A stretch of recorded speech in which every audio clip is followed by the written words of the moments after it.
I'm a huge action geek from the 80s and 90s, and We like action geeks. yeah, Showdown at Little Tokyo. Was Oh, absolutely. That's another one, Kurt Russell. Yeah. Great. Or the Big Trouble in Little China. Easily confused, those No, but I titles. was just, you Yeah, brought Showdown to at Little Tokyo is Dolph and Brandon Lee. No, but yeah, you just brought to my. Yeah. Just saying that, I was like, oh yeah, Kurt. Yeah.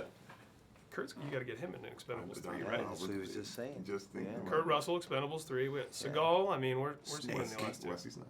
Wesley. Yeah, Jackie Chan. Chan. We can go all. We can keep going. Oh, yeah. I mean, and that's the thing, like I was just discussing with Dolph. For you guys, I mean, obviously you're working with these legends, as the two of you are in the process of becoming legends in this game yourselves.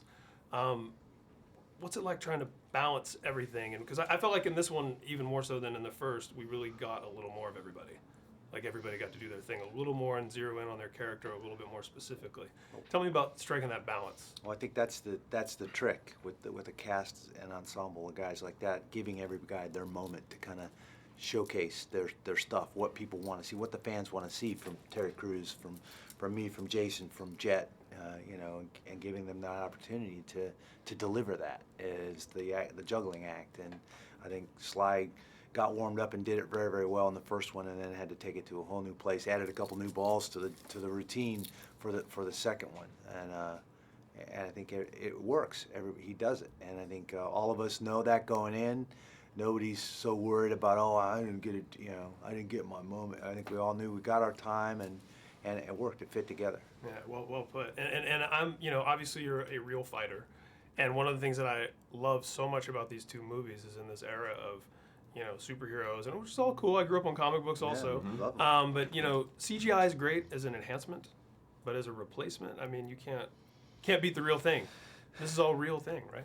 Yeah, so much real I stuff. think certainly there's something about the fantasy of seeing a guy fly over there, and pick a guy up and spin him around and throw him into the next county. And I think I'm easily entertained, but there's also something real and authentic about grabbing a guy and seeing the strain of picking him up and throwing him on his head and then standing over him and ending him.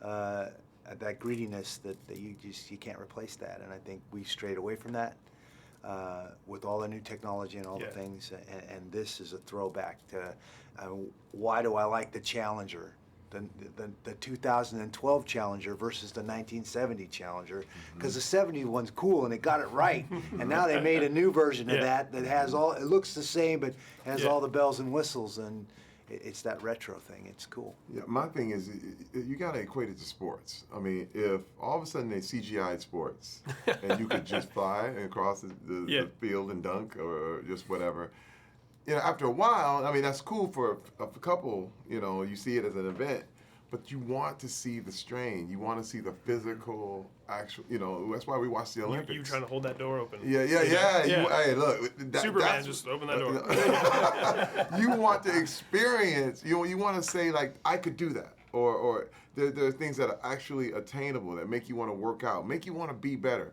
But when you take it to a point where everybody's superheroes and you have a super shield and you can fly, then people go, well, I'm just going to get another chicken popcorn and sit here and watch. And again, there's nothing wrong with it. I love comic book movies. Yeah. But I think you got to have another thing, too. And we provide a necessary ingredient in filmmaking today and in Expendables.